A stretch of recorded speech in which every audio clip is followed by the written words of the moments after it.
Okay, a very big welcome to Pennine Ham Radio Club and to one of our regular online meetings. And this meeting is just to give a brief report from the three of us. That's myself, G4IWO, Ken, G4VZV, and Geoff, M0AUG, who went up to, or down to in our case, the National Hamfest at Newark just a couple of weeks ago and run a club stand there very successfully indeed. And I just wanted to give you our perspective on how the event went for us that attended down there.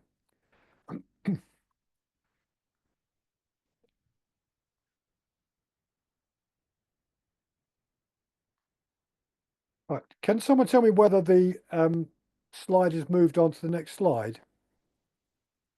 No, it isn't. Right, I didn't think it had. Okay. Yes, Here it is. is. Okay, thank you very much. Sharing. That's Sorry? okay. Yeah, That's okay, thank you. So here's a picture of the George Stephenson Hall at Newark before the traders arrive, and transit van inside and people setting up tables and putting down where the various stands are going to be. So the layout of it, for those that haven't been to the National Hamfest, is one very, very big hall surrounded by a large field, and on that large field are also people that set up some outdoor stands, which they tend to call the junk stands, which is a bit unfair to some of the gear that's on sale outside. Here's a picture of our stall very early in the morning on Friday morning. So this was probably about 9 o'clock in the morning. And obviously I took the photograph, and Geoff and Ken were standing there. So we had our new club flag presented next to the stall there.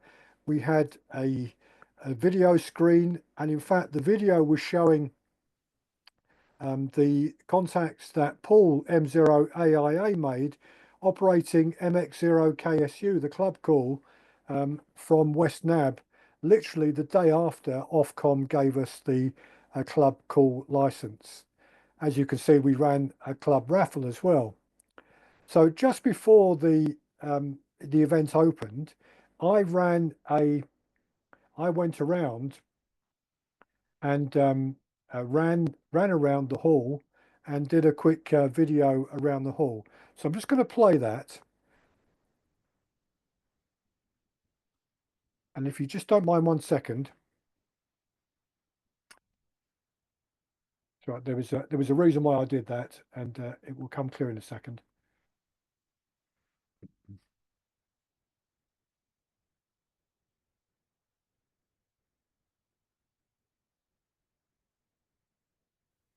Okay, so I did a walk around as people were still setting up the stalls. So here we are at Hamfest as people are setting up their stalls. Pennine Ham has already arrived. Here is Geoff, M0AUG, and Ken, G4VZV on our stall. We've got leaflets to hand out to people about the club. We've got our YouTube channel running at the moment. Paul operating MX0KSU at the end of July. We're running our free raffle here, and people can collect one of our little club badges as well as the leaflets. So that's our stall.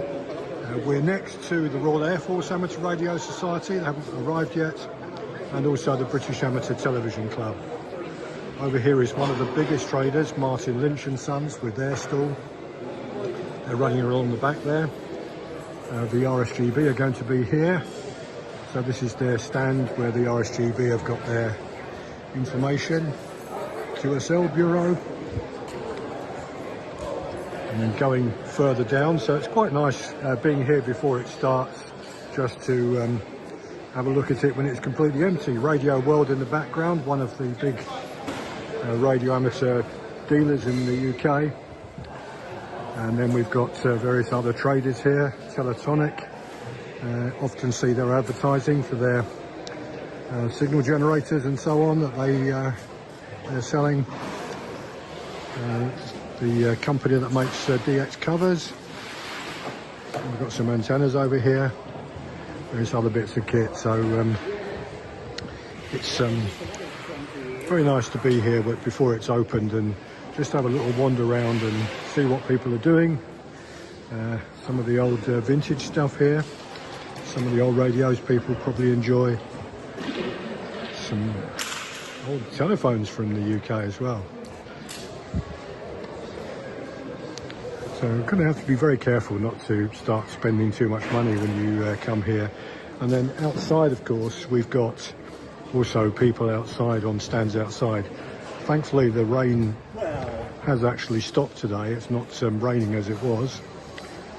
This is Lamco, who are the dealers up in Yorkshire and the Pennines, in Barnsley. Our local company, who we've just been chatting to earlier. They've got a junk sale as well, all kinds of bits and pieces here, which they're selling at extremely good prices to try and move on. So we'll probably come have a look around there later on. So later on, when people get here, we'll have another walk round and people can see what's going on. See you later. 73s from Nick G4IWO.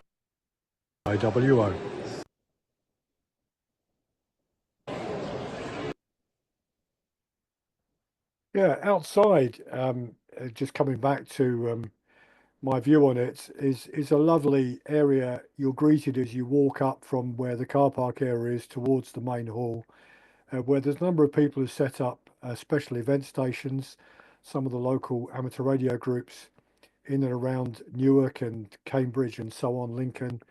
And there are some lovely radios going in beautifully converted vans in the field there.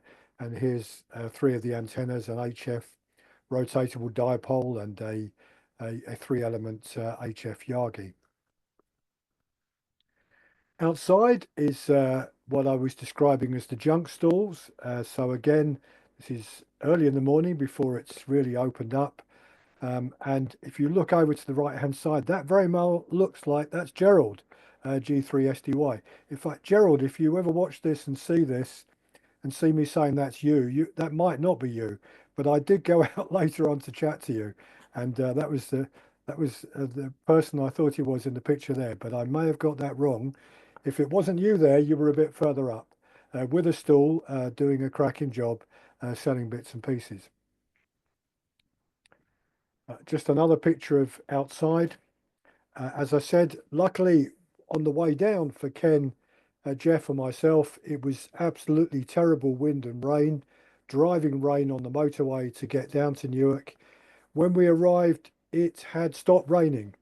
And as the day went on, although it was quite windy, it was dry. Not warm, but it was dry. So people were able to have a route around outside at the various stalls selling bits of what I said in my last slide was junk. I wouldn't describe it really as junk. For many of us, it's really treasure, isn't it? The ICQ podcast were there. They sat down just behind us, actually, to do some of their interviews. That's Martin Butler of the ICQ podcast, talking to the RSGB general manager, and on the right is the RSGB president, who in fact did make a point of coming over to have a chat with Ken and myself early in the morning before the Hamfest started, just to ask us about Pennine Ham, what we were doing, how we were different as a new club and so on. And he was saying, I thought very positively, that he thought what we're doing is the future of amateur radio clubs. He said, obviously, there's a place for local clubs and people to meet together, but actually, if we want to drive the hobby forward and make it a better and a more welcoming and more open hobby, than going down the road that we're going down of having online meetings alongside physical activities from time to time, is probably the way to go. So interesting chat with him, and we probably need to talk to him a bit more. Just to introduce you to some of the people that came along, here's George, M0URB, who came across to say hello to us. and very nice to see George. Terry, G7WRS, came across, and poor old Terry had ordered a small antenna from one of the big dealers. I'm not going to name them, and it was supposed to arrive that afternoon on the Friday, and they had to tell him later on that it had not arrived and wasn't going to be available until the Saturday. So he in fact stayed over for a night up there in his camper van, or sleeping in his van overnight, so that he could appear on the Saturday to pick up this antenna he had bought from the dealer, whose van unfortunately had been caught up in some of the very, very terrible weather conditions we had, which have particularly affected, although we were hit up in the north of England, did affect other parts of the UK, particularly southern and mid England, much worse than we were affected up in Yorkshire and Lancashire and so on. Here's Phil, G4UDU, who also came across to say hello to us. We had a walk around, and Ken and I had a walk around at one stage, and we were chatting to the one or two of the smaller traders. One of them, I've got a photograph of their stand here, Seacom, who have set up as a small antenna trader, and it's a one-man business. He was telling us he makes these antennas in a workshop in his back garden. The one we were particularly interested in that we were chatting to him about was the antenna on the top right-hand side, which is what is described as a big wheel antenna. And he had them for 10 meters, 6 meters, 2 meters, and 4 meters, if I remember rightly. Obviously of various sizes. I think the one in the picture there is the 2-meter one, and it's horizontally polarized. And Ken in particular was talking to him about a German radiometer that he had spoken to, who was using some of these stacked together, and what a strong signal he was. So maybe Geoff, Ken, I mean rather, you might want to comment on that later when you come in. But I thought he was a very nice guy, very, very honest.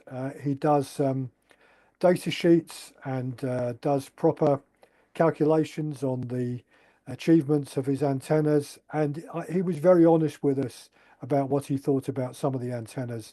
One of the very popular ones he was selling, you can see in the bottom right hand corner there, were his 10 and 11 meter band Moxons. He's obviously found a bit of a market in the CB market for an 11 meter version, but lots of amateurs were buying the 10 meter Moxon up because it's a relatively small antenna on a small footprint, with reasonable gain for HF. So definitely, and we've got no financial interest in promoting this particular guy, but I personally thought his prices were reasonable for the bits of kit he was selling. They looked to me to be well made.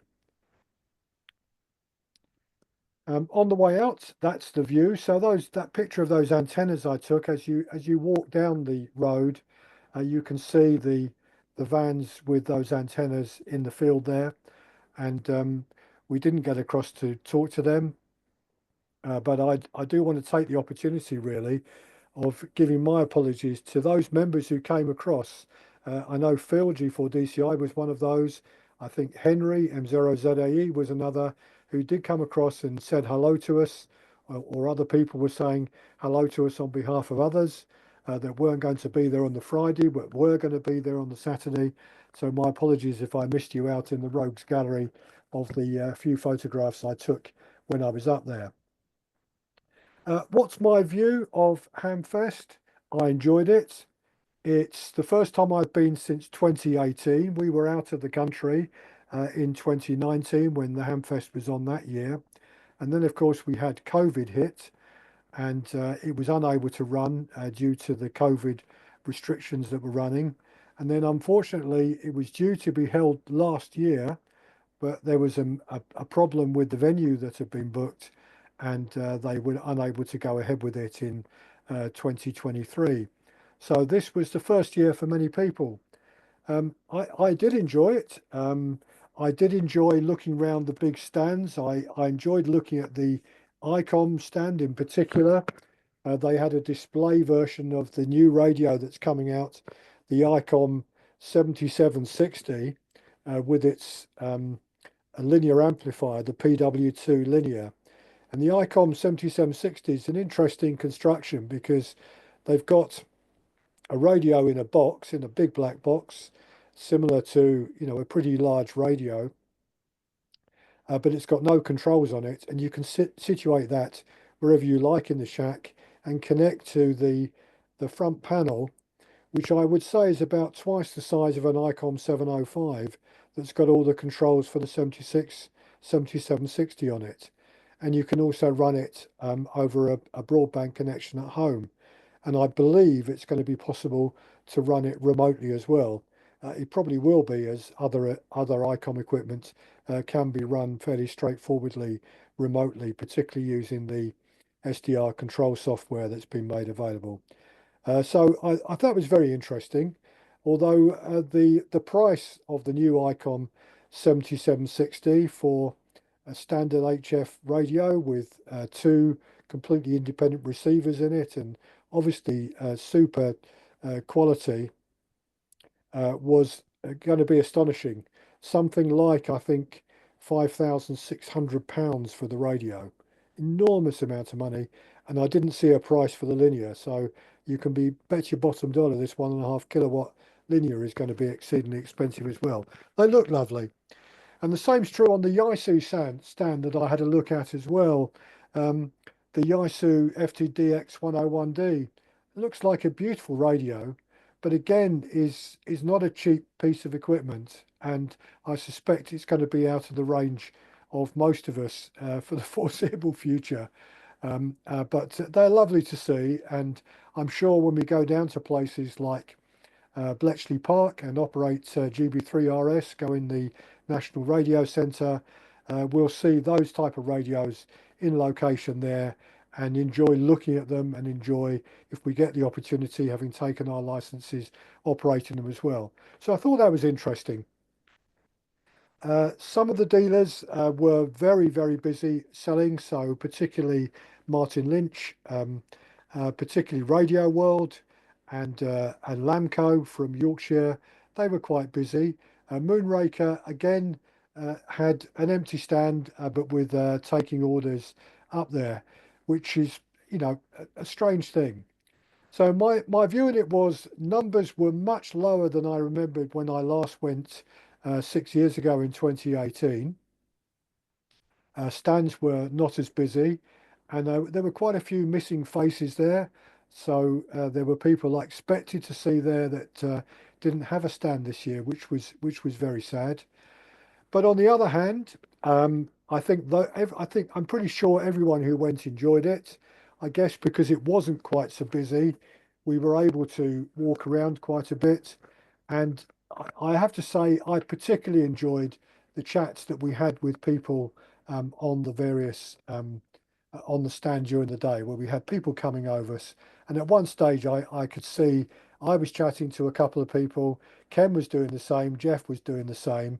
And we were signing them up as subscribers to the club newsletter. And hopefully over the coming weeks, we'll see some of them come along to our meetings and join our club as either free members or paid members of the club, which would be fantastic. So that's kind of my perspective on it. And I'll look forward now to bringing Geoff and Ken into the discussion. So if I can just find you on the Rogues Gallery up here, and just pin you, Geoff, to the gallery, and pin Ken as well when I can find him on my list here. Oh, there we are, Mr. Ken.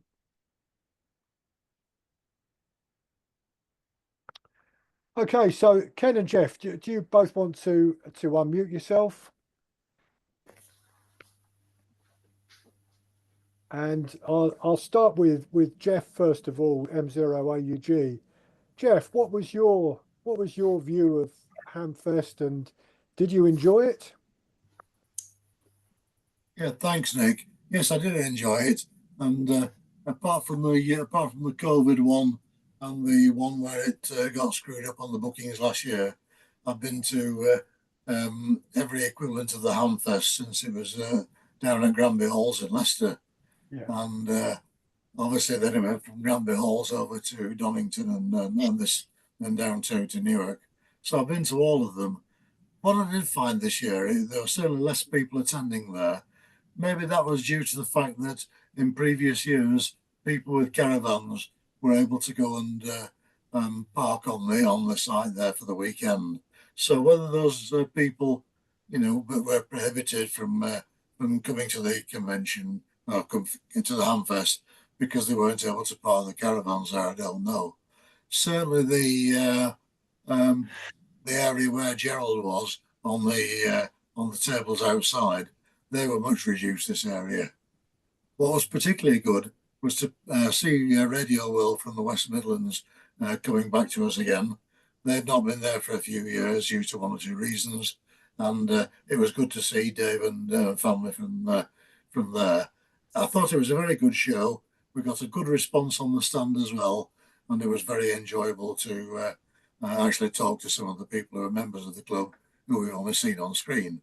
And in fact, I've never met Ken previously, and we've spoken on the air a few times, but never actually met face to face.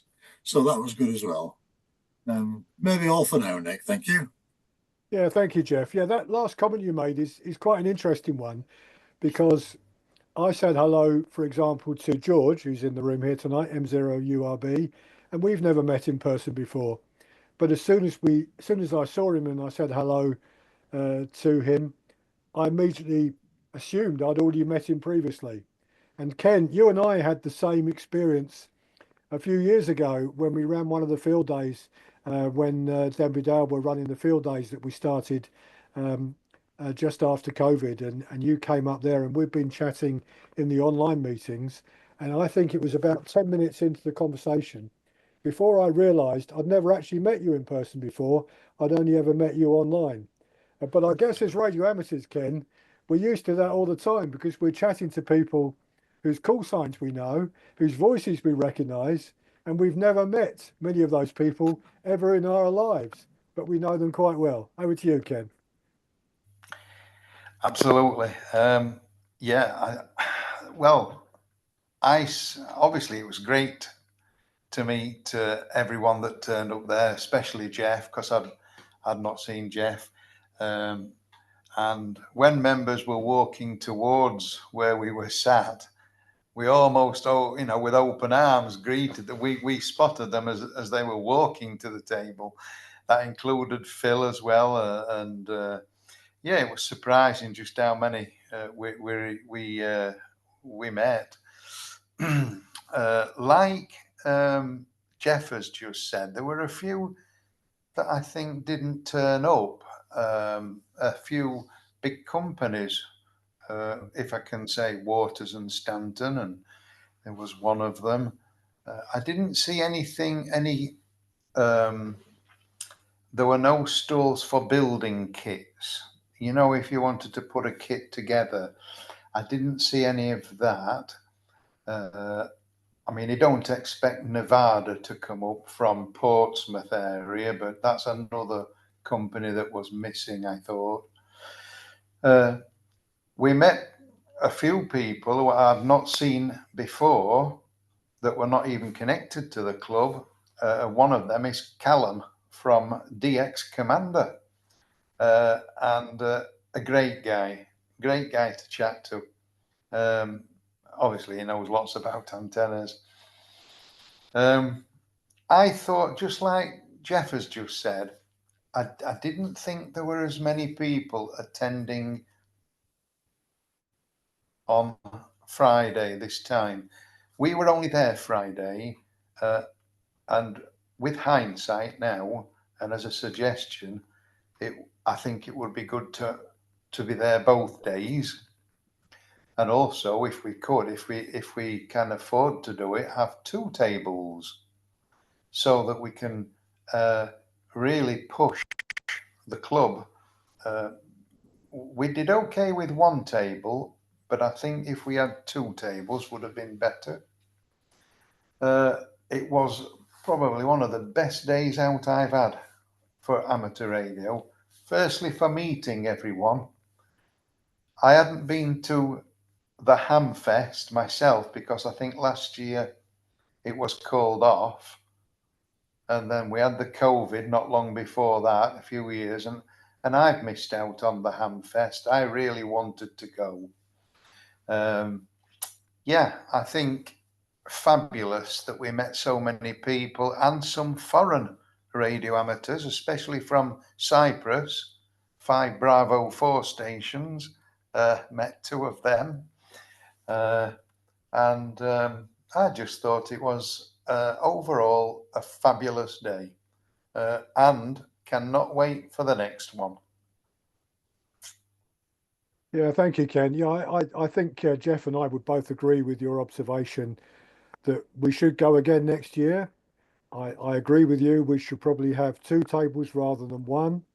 And I'm hoping that various members who are sat in the room here this year, I mean, it was very soon, really, after we set up our club that the Hamfest came up. So probably too soon for anyone to say, yeah, I'll go along and look after the stall on a Saturday. We could easily have done it, and it will be good to do that. So, Ken, I agree with your observation there. We One of us I know had a chat with Martin Lynch, who was trying to make an offer to us that we probably have to pursue, have to decide whether we want to pursue it or not. He's certainly Martin Lynch, who I know started work at Amateur Radio Exchange before he had his own company. He's definitely not one for missing an opportunity to expand his business and make some sales. But you know, good on him. He's one of those companies that, you know, those of us in the room have bought stuff from over the years, and you know, obviously we want to keep them in business because we enjoy the hobby that we're participating in. But yeah, I think I would concur with both Ken's and Geoff's observations really about Hamfest.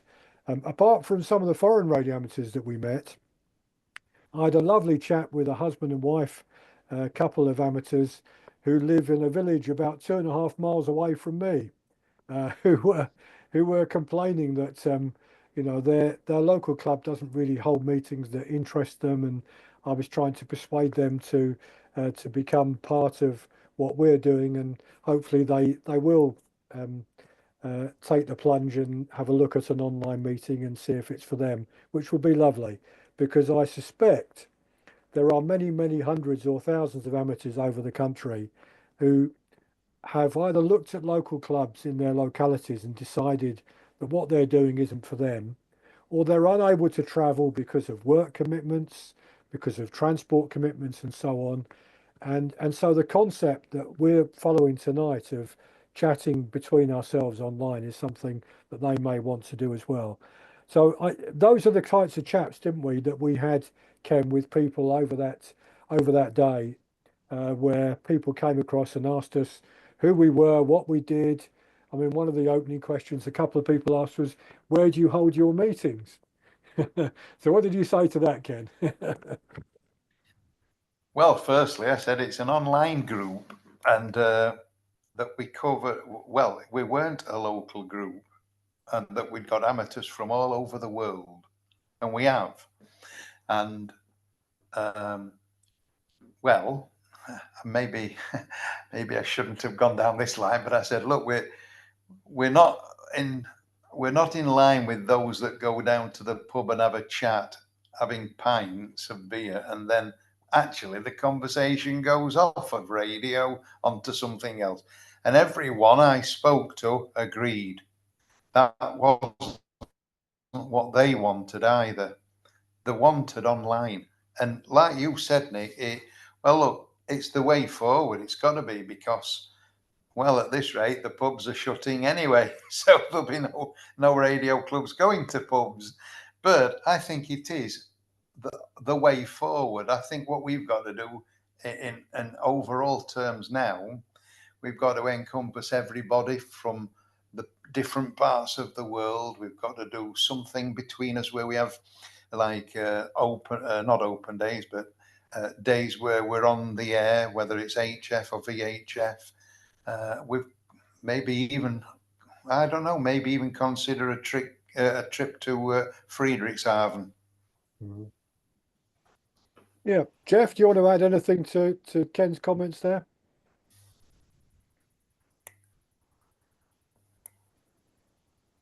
Get the mute off, and I'll be able to talk to you again. Yeah, I think the concept of the online club has been taken aboard by a lot of people, and I think a lot of clubs will have to go down something similar in future years. Some of them are getting squeezed out because of increased costs of meeting places and this type of thing, and obviously it depends what the membership wants as well. What we're trying to offer is an inclusive package, isn't it, really? We've got the online meetings.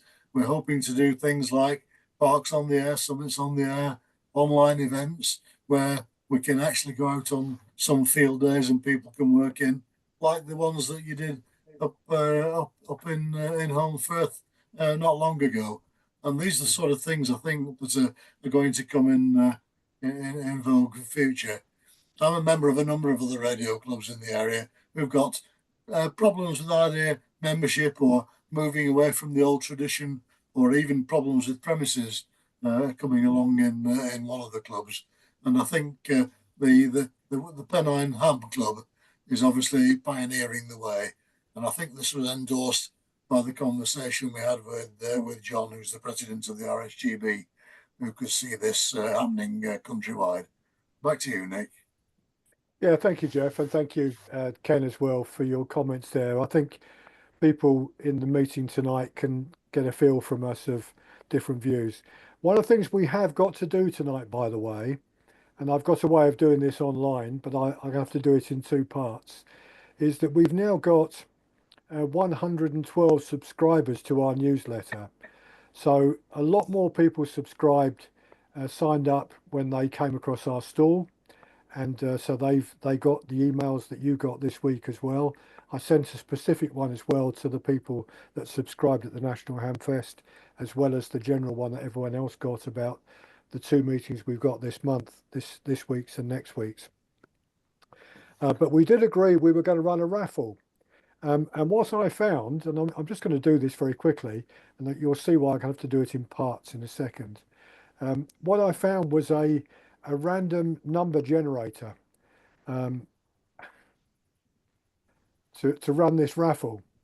So I've put 112 numbers into the random generator, and we've got on the mailing list program that we use to send out our emails, we've got 112 names. They're not numbered, unfortunately, so apart from bringing them up on the screen and counting them one by one, which would take forever, what I'm going to have to do is to download from that site those names, put them into a spreadsheet, and then drop down to get whichever number we pull out. So what I'm going to do is just press spin, and whoever that button goes to, it could be a member of the club, a paid member of the club, it could be a free member of the club, or it could be one of the people that have signed up to receive our regular newsletters, become a subscriber to Pennine Ham. That's what we agreed. And so the prize that we're going to give is a Kanga Rooster. We can talk to the individual who wins which particular one they'd like us to buy, or if there's something else on the Kanga site of a similar price they would like rather than the Rooster transceiver. But we thought that was a good starting point. So if I press spin, that will just give us a number.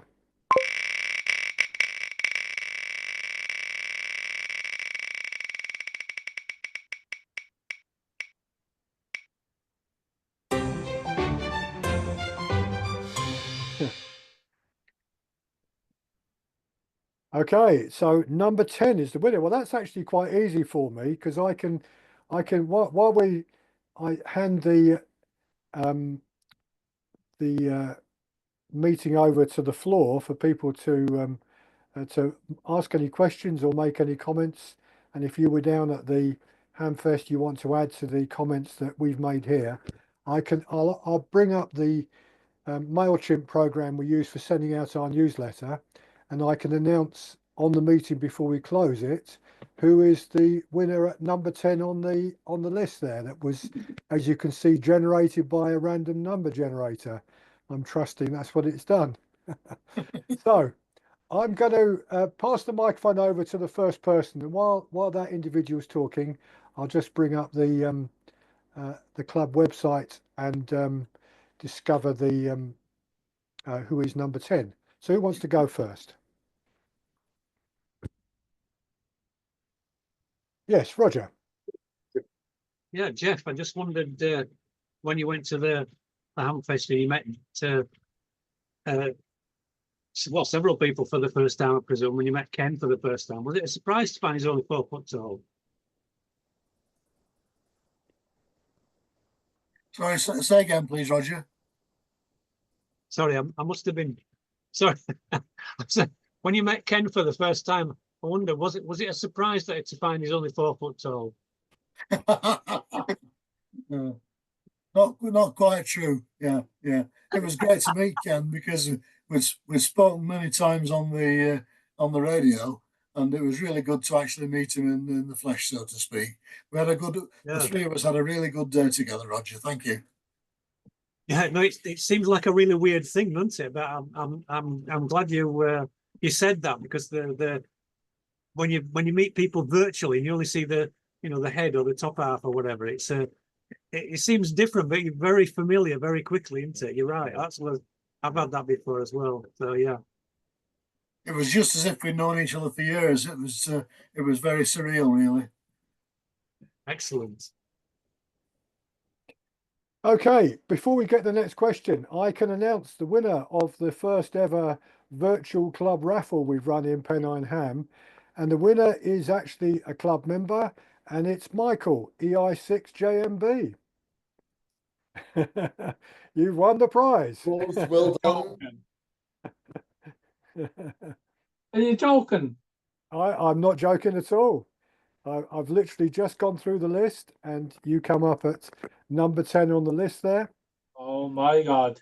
I believe it.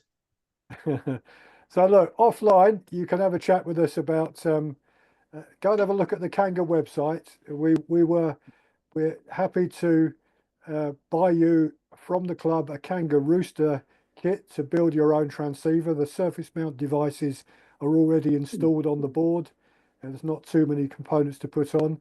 But if you look at the Kanga site and there's something of a similar value that you think would be more useful to you and you'd like more, just let us know, Michael, and we'll buy that for you. He's off there now on the internet. I was going to look Kanga, it up. he's looking at Kanga kits as we talk. Yeah. Congratulations, That's Michael. brilliant. Congratulations. Thank you. Thank you. Wow. Yeah, so when we were saying earlier about not being many component people there were two companies that stood out for me. One was Kanga Kits. They ran a stand there, and they were selling their kits there at the convention. The other was a northeast-based company called Canny Components, CANNY, Canny Components, and they have also got an online presence as well. But they had quite a large amount of what I would obviously describe as components. I don't just mean plugs and sockets. I mean, resistors and capacitors and semiconductors and so on, in little bags on quite a big stall that they were there, and they were doing a pretty brisk business. But yeah, you're quite right. There weren't that many of those type of sellers at the Hamfest this year. Anyone else want to chuck in their tip? Yes, Robin, go ahead. Need to unmute, Robin. Yeah, just quickly, because I have to disappear. Thanks very much, Nick, and your colleagues for tonight. Because of where I live, I can't get to Hamfests or all these exciting things that go on down in the south, shall we say. You're very much on your own in this part of the world. But thanks for your presentation. It's very interesting. I like seeing what's going on elsewhere. I did once actually go into Martin Lynch and Son. My daughter at the time was living in Leatherhead, and she took us across. So I have bought the odd thing from them over the years. But thanks very much. and your concept is suiting me down to the ground, because obviously I can't trot down to a meeting really anywhere, and this way it's good to make contacts with other hams, other people, and as time goes on, hopefully we'll catch you on this thing called a microphone. I know a lot of people do virtual stuff and things like that, but there still are a lot of people that like to use a microphone. And if you're having some kind of event or you know, outside stations or whatever, and we know about it, it means we've got a chance to make contact with you and with other members. So thanks very much. Good to see everybody. I'll miss next week's one, unfortunately. I'm going a little bit south to stay with my daughter for a week, so I'll be out of radio range or anything else. But thanks very much, everybody, and I'll say good night as I have to disappear. Thank you very much, Robin. Just before you disappear, Robin, one of the people I had a very long chat with is a radio amateur who lives on the Isle of Skye, and there aren't many of those. No. Who has been a fisherman on the Isle of Skye, and we were talking about, I was talking to him about the help we were going to give Nobby Styles and G4IRN and the others who were planning the expedition to Flannan Island this summer, but they had to postpone that because of the weather conditions in that part of the sea. It was just not possible for the boat to safely drop them on the island and pick them up. And I was talking to him about that, and he's offered to give some assistance to them for next year. So I've put him in contact with Nobby and the others who are planning to go back to run the expedition to Flannan Island again next year, if they can possibly do so. So that was lovely, Robin. He came down specially to see it. And in fact, Robin, I know he's in a much more remote position than you, but he was telling me he owns a 20-acre croft on a small island off the Isle of Skye. And if he wants to go shopping, there is only one shop he can get to, which is on the Isle of Skye, which requires him rowing out to his boat, taking the boat across to the Isle of Skye, rowing across into the harbour, doing his shopping and coming back. So he said a shopping trip takes a day, and you can only take what he can carry onto his small boat. So that puts life into perspective, doesn't it, for some of those guys who live in these very remote places off the coast of Scotland. Yeah, Skye's not remote. But this island is. It this is. island is Yes, distinctly remote. this island would be. I think it's called Sour or something like that. Yeah. Know it. Yeah. Well, likewise. I mean, I'm on the mainland. I'm not on an island. And carriers, delivery people think we're remote.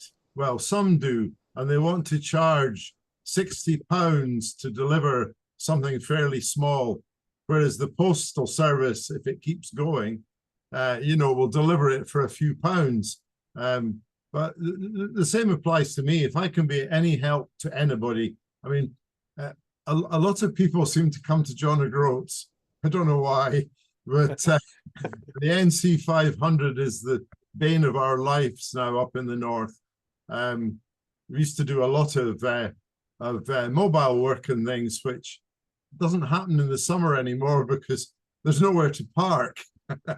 And the traffic jams on the single track north stretches can be quite disturbing if you're stuck in them. But likewise, if there's any expeditions heading this way, or you know, anywhere in the north and I can be of help, I'm always willing to help. And it's amazing the number of people that say, "Oh, if I'd known you were there, but I'm not on the main road." So they don't see my antennas. The coastal walker people do, the ones that are traipsing round Britain with their sticks and their backpacks. And I've met one or two radio hams that way as well. One from America not that long ago. But yeah, if I can be of any help to anyone that's coming this way on holiday in their camper van or their tent or whatever else, just get in touch with me. And we've got nice lighthouses up here. We've also got a lot of wartime stuff, which is not publicized. It's not there as to be sort of easily found. So we've got a lot of interesting stuff here, even more so when you go across to Orkney and Shetland. So yeah, likewise, if I can be of any help, you just need to give me a shout. So again, I'll not go on. I'll say thanks and good night to everybody. Amanda and Henry down there and Roberto over there. It's good to see him. I hope you're keeping all right still. So good night to everybody. We'll catch you not next time, but maybe the time after. Back to you. Cheers, Robin. Thank you very much. 73s to you. 73. Yeah. Okay, anyone else wants to come in? Yeah, Geoff, go on. I think it's appropriate just to put a vote of thanks into the committee who started Pennine Ham, which is Nick, Rachel, Geoff in Belgium, and Ken, of course, to get this off the ground. And also to Nick, who put all the work in to getting the banners, the T-shirts, and everything else to do with the Hamfest there. And I think we should all be very much appreciative of the work that you all did. Thank you. Thank you very much, Geoff. And I would say as well a big thank you to you because you came down with us to arrive at 8:30 in the morning down at Newark, a 3-hour trip across very, very unpleasant motorway conditions, because you and I came much of it the same path, and it was great to have you with us on the day as well, Geoff. I think Robin's last contribution about wanting to help people that go up to Scotland, I reckon if we went round the room here today, of the people around us in the room here, everyone would say the same thing, that they would like to give help when they can do to what we're doing. So, Ken just said, let's see, one day it will be lovely for a group of us maybe to try and get over to Friedrichshafen and meet up with, our wonderful friends in Belgium and Germany. But if we didn't get to Friedrichshafen, we could meet somewhere else, couldn't we? We could have a couple of days trip into the Netherlands or something, halfway between Geoff and Mike and Adriana in northern Germany, and get together and run a little de-expedition to a non-DX location, but have a bit of fun, and put it online and just make those friendships in real life that we're making through here, which is also real life, very much so, but it would just cement them and make it more powerful.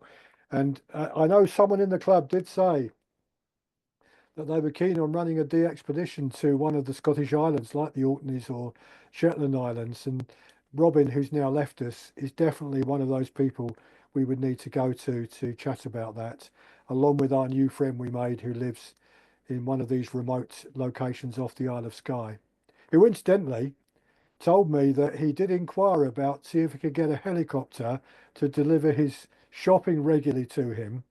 But when he found out the cost of one trip there and back to bring his supplies was going to cost him £5,000, he had to decline the offer of the very, very nice helicopter company that who were up doing this work for BT. They are coming and look at the broadband connection on the island once a year. They fly in by helicopter and they charter a helicopter. So he asked them and they said 5,000 quid to you, sir.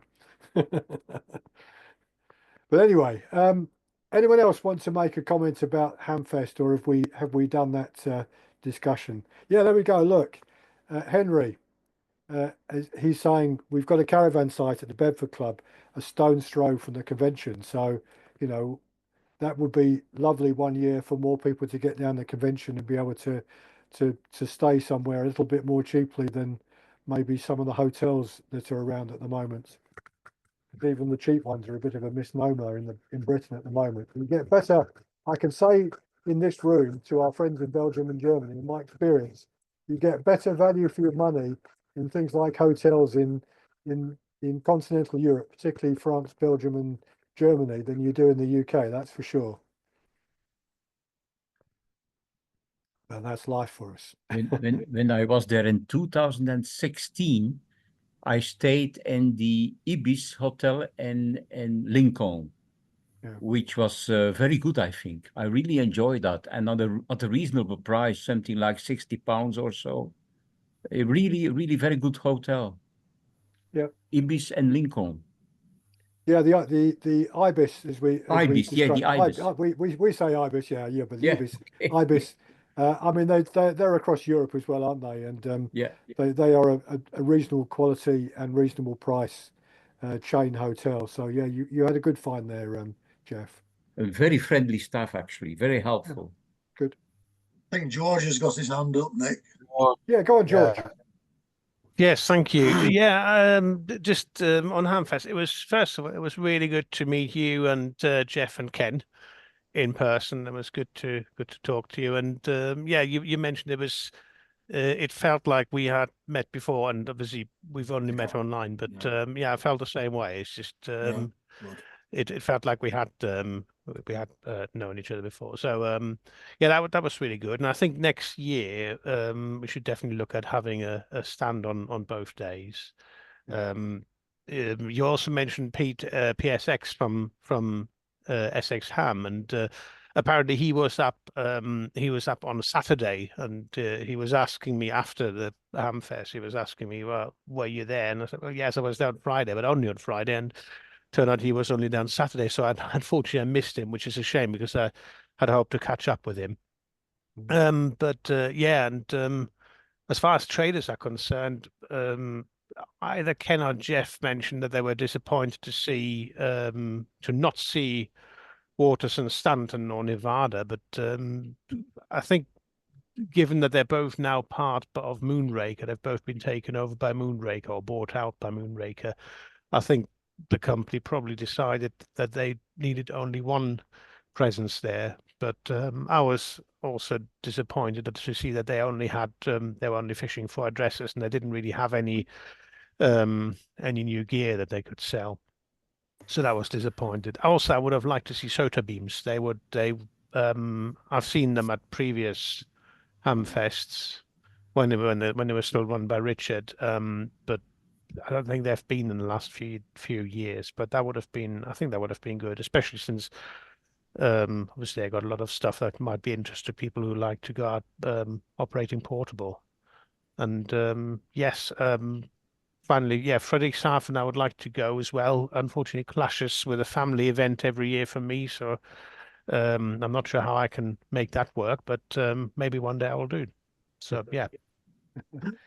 Yeah, I think George, I think you're not the only one in this room who's got a bucket list of things that I'd like to do and haven't yet done. And you've hit the nail on the head on that one. Okay, well, yeah. That's George, all from me. So yeah. Just to concur what you say there, when I went, obviously my main job there was on the day on the table, but I did want to see Sota beams. I wanted some wire. I also noticed that I didn't see anyone selling one of the most important things for amateur radio, fiberglass telescopic poles. I didn't see anyone selling them. And I bet every one of us here present tonight will have used one at some time. So I just think, the work, and like you said, Moonraker, they didn't have anything to show other than just wanting names and addresses for mailing. Is that the way forward? Yeah, I agree. Yeah, poles would have been nice. I mean, obviously, Sota beams would have been ideal for that, because obviously they got several different types, and yeah, maybe we can approach them and ask them, would you like to come along next time? Because yeah, I think people will. There's a market for it, but they must know. So it's their decision whether to go or not, I suppose. I think the decision that Moonraker took was same for about 2 years ago. That stand we had this year was all they had 2 years ago, and of course there was nothing there last time. And I think quite a few people were concerned that there wasn't anything to view or touch and feel, etc. But they've adopted the same stance this year, and maybe it's even stronger now. They own WNS and Nevada, and maybe that's the way they want to go. But I don't think it went down too well with the people on the attendees on the side. Just one comment on the Saturday. I was there on the Saturday because I was meeting up with some friends from the Oldham Club. The Saturday wasn't half as busy as the Friday, and started to peter out about 2 o'clock in the afternoon. So whether it's worthwhile doing the Saturday as well, as far as Pennine's concerned, is debatable, I think. Back to you, Nick. Okay. Yeah, that surprised me, Geoff, but yeah, it's good bit of knowledge to know, isn't it? Point that Amanda just pointed out, for those of you who are going to the convention, Moonrakers is again a few miles away from where the convention is. So it might be handy for those of you who want to go there in person, and that's fine. Catch is they don't work Saturdays. They do work Fridays. Yeah, Moonraker's one of those companies, aren't they, Henry, that sells some bits which are quite expensive to post. So, if you want to buy yourself a 100-meter drum of cable, for example, that's not a cheap option. If you want to buy one of their nice extending aluminium masts, that's not cheap as well, because these are quite heavy bits of things to send. So you're going to pay for the pleasure of that. And it's a shame, isn't it, that we're slightly losing those opportunities we had going back over the years at these events to buy those bits and pieces. No, my point is simply that if you happen to be going to the convention, absolutely, yeah, they're about 10 miles down the road from there. Yeah. Thank you, Henry. Yeah, good bit of advice. Thanks, Henry. Yes, I've actually been to Moonraker a few times when I've been down visiting to Bletchley Park, so it is quite handy for down there. But I still think that they should have a proper representation at events like the Hamfest.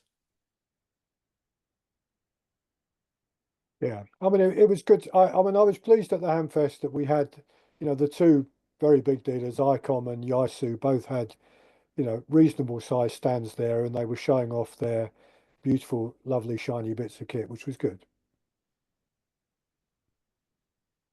Yeah, Jim, G4JBA. Yeah, good evening. Regarding traders at the stands, in the model engineering world, we've suffered the similar things happening, where firms are now not turning up at exhibitions because of the labour, which is, they've got a day to load up the vehicle, they've got 2 days at the stand, and then they've got to pay overtime and all the expenses of hotels and meals, and relocating stock. It can become too much. It was nice to see that Martin Lynch, he had a really good stand, and I think that's he's a show. Excuse the expression. He's a showman. He likes to be seen, and I think that's what drives his sales. The others don't really push so much, but it is one of those things. And the cost of tables, for small traders, I mean, I know that at one exhibition, albeit at Alexandra Palace, it was £600 for an 8-foot table. You can't do sales. It's just not possible. All you're doing really is saying, I am here, and this is my email address, and I've got these bits.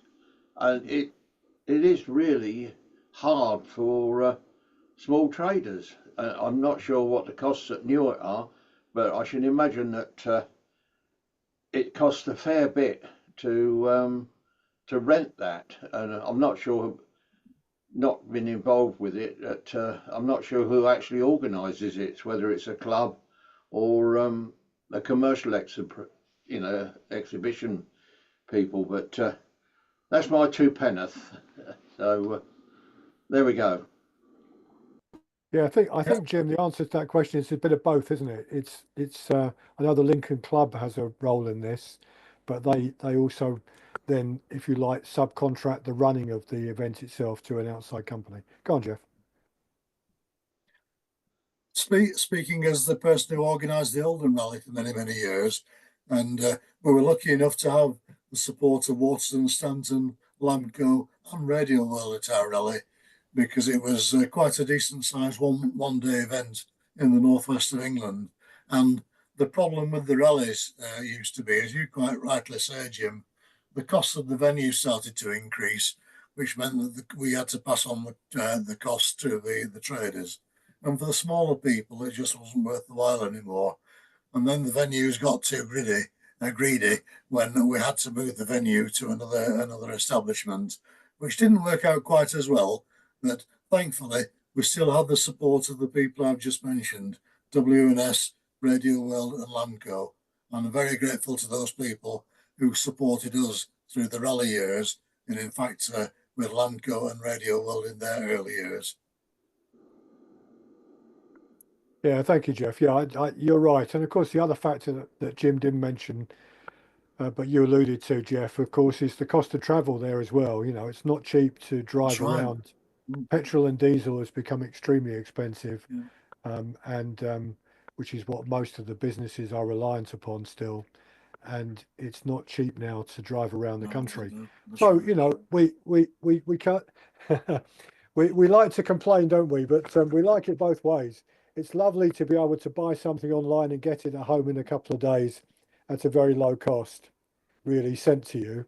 But it's also nice to go somewhere and pick something up and come away with it in your hand that you maybe would not have bought online, but you see it and think, actually, that's a really nice bit of kit.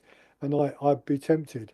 So, for example, Ken, we didn't talk about it properly, but that young guy who was running that small antenna company, Seacom, that we were chatting to, I think both of us were quite tempted with that that big wheel antenna that he was, and I know Vimo sell a similar version of the antenna. It's not his original design, but Vimo do one as well. And you know, it probably wouldn't have taken too much for one of us to have really said, well, actually, you know, for a horizontal antenna that radiates in all directions horizontally, that's something to make use of. And Ken, when we were chatting to that guy, you were telling him about the I think a German amateur, was he in Bavaria, that had a 3 or 4 stacked wheel antennas? Yeah, well, when I was back in the UK about a month ago, we had an opening on 2 meters sideband, which is what I do on 2 meters, as you know. And I worked quite a lot of German stations, but one in particular stood out. And he was, I think, running something like 500 watts, but he'd got 7 times big wheels stacked, and the signal was 5.9 plus 30, and that is no kidding. Well, I couldn't believe it, so much so that we had a chat about the big wheel. I can find his call sign out because it's in my QRZ logbook. And if anybody wants any information about stacking them, he's quite happy to talk about it. It was his own station, but I was just amazed because this antenna is no more than approximately 1 to 2 meters in diameter, and it takes up no room at all. You could put these antennas up in a postage stamp sized garden. And yeah, I just think for someone that's got hardly any land, any garden, who wants to put up something like that, it's a fantastic type of antenna. That's what I think. And well, the signal proved it. Back to you, Nick. Yeah, thank you, Kim.